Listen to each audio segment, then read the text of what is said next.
Hello friends, welcome to knowledge and education Adda. आज मैं आपके लिए UP aided junior high school शिक्षक भर्ती में सिलेबस को लेकर आई हूँ। साइंस और मैथ्स का सिलेबस है और साथ ही साथ जो 50 नंबर का आपका आएगा उसका भी सिलेबस में लेकर आई हूँ। तो आप इसे समझ लीजिएगा ताकि आप उसी पैटर्न के हिसाब से अपनी तैयारी कीजिएगा। तो देखिए, आपका जो 50 नंबर का प्रश्न होगा वो आपका जीके जीएस करंट अफेयर से होगा और इसके अलावा आपका 100 नंबर का जो प्रश्न होगा वो आपके जिस सेक्शन से हो या आप जैसे आपने साइंस और मैथ्स लिया है तो आपका 50 नंबर का साइंस और 50 नंबर का मैथ्स होगा। इसके अलावा जिनका भाषा विषय है या ग्रेजुएशन में तो उनका आपका भाषा होगा 100 नंबर का, और जिन्होंने आपका एसएसटी वाला सब्जेक्ट लिया होगा यानी आपका सोशल साइंस तो उनका 100 नंबर में सोशल साइंस आएगा। तो 50 नंबर वाले जो आपके प्रश्न होंगे वो सभी में कॉमन होंगे, जिसपे आपके सामान्य घटनाएं, समसामयिक घटनाएं और तार्किक ज्ञान वगैरह आपके रहेंगे। वो आपको सभी लोगों को पढ़ना पड़ेगा। तो देख लेते हैं इसमें क्या क्या हमें पढ़ना है।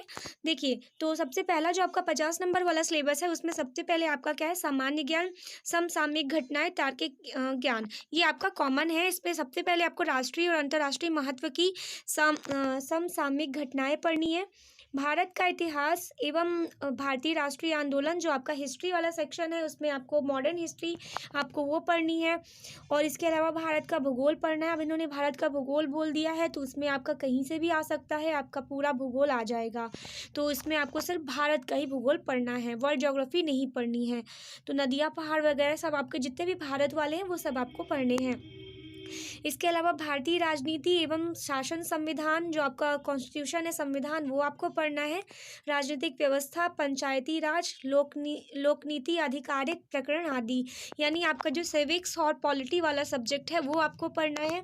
इसके अलावा आपको आर्थिक और सामाजिक विकास, सतत विकास, गरीबी, अंतर्विश्व, जनसांख्यिकी, सामाजिक क्षेत्र के इनिशिएटिव्स, यानी आपको इकोनॉमिक्स पढ़ना है। तो इस तरह से आप देख सकते हैं कि आपका जो सोशल साइंस वाला पूरा पोर्शन है वो आपको पूरा पढ़ना है, यानी history, geography, economics, polity, civics, आपको सारी चीज़ें पढ़नी है। इसके अलावा आपका क्या है, पर्यावरण एवं पारिस्थितिकी संबंधी सामान्य विषय, जैव विविधता एवं जलवायु परिवर्तन, यानी आपका जो सिविक्स ईवीएस वाला सेक्शन है वो आपका यहाँ पर जो आपने पढ़ा होगा टेट से टेट में वो लगभग वही चीज़ें हैं। तो पर्यावरण एवं पारिस्थितिकी संबंधी आपके जो भी सामान्य ज्ञान विषय होंगे, और इसके अलावा जो आपका जैव विविधता वाला विषय यानी जो ईवीएस में आपने पढ़ा होगा वही है। सामान्य विज्ञान में आपका जनरल साइंस आएगा, यानी आपको जो है आपको physics, chemistry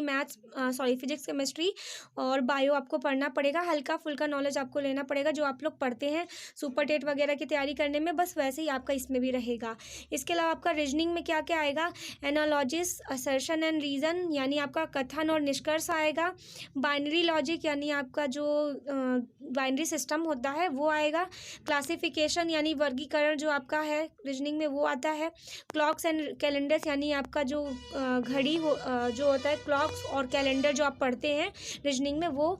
coded and inequalities, यानी कि कोडिंग डिकोडिंग जो आप पढ़ते हैं, बस वही सब आपका रीजनिंग वाला पोर्शन है इस पर। तो वो आपके कुल मिला के 50 नंबर के प्रश्न रहेंगे और ये 50 नंबर का प्रश्न आपका सभी लोगों में रहेगा, चाहे वो किसी भी सेक्शन के होंगे, तो उनके लिए इतना सिलेबस कॉमन रहेगा।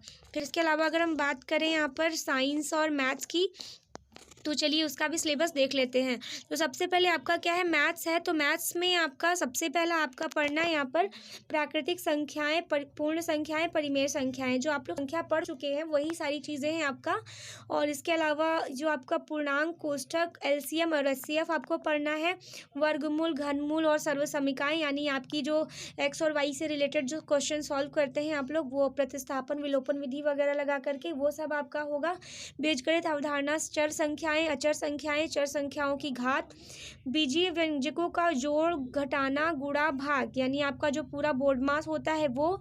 और बीजीय व्यंजकों के पद और पदों के गुणांक, सजातीय विजातीय पद, व्यंजकों की डिग्री, एक पद, दो पद और त्रिपद व्यंजकों की अवधारणाएं, यानी कि जो आपका एलजेब्रा में जो आप पढ़ते होंगे वहाँ पे जैसे कि आप लोग द्विपद प्रमेय वगैरह वो सब आपका इस पे रहेगा। तो इसके अलावा आपको युगपत समीकरण, वर्ग समीकरण, रेखीय समीकरण पढ़ना है। समांतर चतुर्भुज की रचनाएं, समांतर रेखाएं, चतुर्भुज की रचना, त्रिभुज आना है इसमें, यानी आपका जो भी आपका ज्योमेट्री वाला सेक्शन है उससे आपका ये क्वेश्चन बनेगा।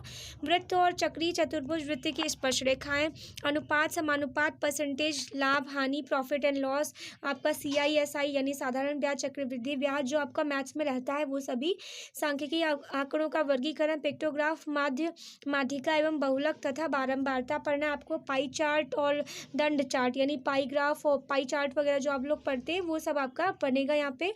और वर्गीकृत आंकड़ों का चित्र, संभावना यानी आपको प्रायिकता पढ़नी, प्रोबेबिलिटी पढ़नी है, इसकी ग्राफ, दंड आरेख और मिश्रित दंड आरेख यानी कि इसमें आपका प्रायिकता में इसके अलावा जो आपका स्टैटिक्स होता है जिसे आप लोग सांख्यिकी बोलते हैं ये उसकी बात कर रहा है। ये सांख्यिकी वाला पोर्शन से क्वेश्चन आ सकते हैं आपके, आएंगे। और काटी तल यानी जिसे आप मेंसुरेशन कहते हैं, काटी तल, क्षेत्रमिति, काटी तल अलग होगा, यहाँ पे कॉमा होना चाहिए था, और क्षेत्रमिति आपका अलग होता है, मेंसुरेशन, और घातांक और त्रिकोणमिति। तो इतनी सारी चीज़ें आपकी मैथ्स में पूछी जाएंगी जो आपने लगभग 9th-10th में पढ़ी होंगी। इसके अलावा आपका सिलेबस तो जो है ये आपका निर्धारित किया ही गया है, तो इसी हिसाब से आपको अपनी तैयारी करनी है। बात करें साइंस की, तो साइंस में सबसे पहले आपका आएगा दैनिक जीवन में विज्ञान, महत्वपूर्ण खोज, महत्व, मानव विज्ञान एवं प्रौद्योगिकी आएगा। रेशे एवं वस्त्र, रेशों से वस्त्र तक, इसकी प्रक्रिया आएगी। सजीव निर्जीव पदार्थ, जीव जगत, सजीवों का वर्गीकरण, जंतु विज्ञान, जंतु और वनस्पति के आधार पर पौधों का वर्गीकरण एवं जंतुओं का वर्गीकरण, जीवों में अनुकूलन, जंतुओं एवं पौधों में परिवर्तन यानी बायो वाला पोर्शन जो होगा आपका यहाँ से रहेगा। जंतु की संरचना एवं कार्य, तो आपका जो जंतुओं की संरचना कैसे हुई है, ऊतकों के बारे में ये सारी चीज़ें, और उसके अलावा भी आपका जो सिलेबस में निर्धारित है जैसे 6 to 8 का, उसके अकॉर्डिंग भी आपको तैयारी करनी है। सूक्ष्म जीव एवं उनका वर्गीकरण, जैसे आपका जो आपका कवक वगैरह हो गया, बैक्टीरिया, अमीबा वगैरह, ये सब पढ़ना है आपको। कोशिका से अंग तंत्र तक, किशोरावस्था, विकलांगता, भोजन, स्वास्थ्य, स्वच्छता एवं रोग, फसल उत्पादन, नाइट्रोजन चक्र। इसके अलावा आपको पढ़ना है जंतुओं में पोषण और आपका पौधों में पोषण, जनन, लाभदायक पौधे, ये सब पढ़ने आपको। जीवों में श्वसन, उत्सर्जन, लाभदायक जंतु, ये सारा सेक्शन आपका बायो से है। अब आपका यहाँ से शुरू होता है, इतना जहाँ आपने पढ़ा ये इतना पोर्शन आपका जो है वो बायो का पोर्शन है। तो आप ये चीज़ आप याद रखिएगा, ये आपका क्या है, बायो हो गया। तो बायो से आपका सिर्फ इतनी चीज़ें आएंगी। तो इसके अलावा अब आप यहाँ से भी देखिएगा, अब आपका फिजिक्स से क्या क्या चीज़ आएगा, मापन, विद्युत धारा, चुंबकत्व, गति, बल एवं यंत्र, ऊर्जा, ध्वनि, स्थिर विद्युत, प्रकाश एवं प्रकाश यंत्र, वायु गुण, संगठन, आवश्यकता, उपयोगिता, ओजोन परत, हरित गृह प्रभाव, जल, आवश्यकता, उपयोगिता, स्रोत, गुण, प्रदूषण एवं जल प्रदूषण। ये वाला सेक्शन आपका फिजिक्स में भी हो सकता है और बायो में भी आप इंक्लूड कर सकते हैं। इसके अलावा पदार्थों के समूह, यहाँ से आपकी केमिस्ट्री स्टार्ट हो जाती है, जो केमिस्ट्री आपको पढ़नी होगी। तो इतना सेक्शन जो आपका यहाँ तक है वो फिजिक्स है आपका। फिर यहाँ से आपकी केमिस्ट्री में क्या है, पदार्थ और उसकी अवस्थाएं, उसमें उसके समूह, पदार्थों का पृथक्करण, पदार्थों की रचना एवं प्रकृति, संरचना वगैरह जो होती है आपकी, ठोस, द्रव, गैस, वो सब, अम्ल, क्षार, रबर, जो आपको एसिड, बेस एंड सॉल्ट होता है वो पढ़ना है आपको। ऊष्मा एवं ताप यानी आपको हीट के बारे में पढ़ना, टेम्परेचर वगैरह जो होता है आपका, ये भी केमिस्ट्री का सेक्शन हो जाएगा। या ये आपका वैसे फिजिक्स पे आता है। तो यहाँ पर इसके अलावा मानव निर्मित वस्तुएं जैसे प्लास्टिक, कांच, साबुन, मृत्तिका, ये सब, खनिज एवं धातु, कार्बन एवं उसके यौगिक, ऊर्जा के वैकल्पिक स्रोत, और आवर्त सारणी, रक्त की संरचना, वर्ग एवं रक्त के आदान प्रदान में सावधानियां। तो ये कुछ पोर्शंस आपके बायो से भी हैं, यानी यहाँ पर कोई सेक्शन आपका डिवाइड नहीं है कि आपको इतना फिजिक्स या केमिस्ट्री इतना बायो है।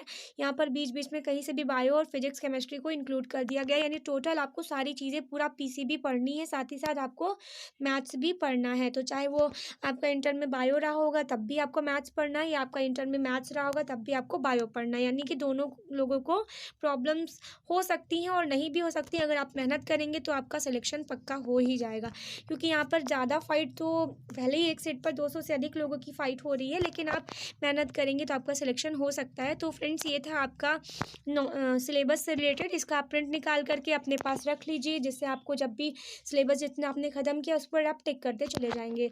तो आपको आज का वीडियो कैसा लगा ज़रूर बताइएगा, और बने रहिए इस चैनल के साथ में, आपको काफ़ी इससे हेल्प मिलने वाली है आपको इस भर्ती के लिए। तो आज के लिए बस इतना ही। Thank you so much for watching.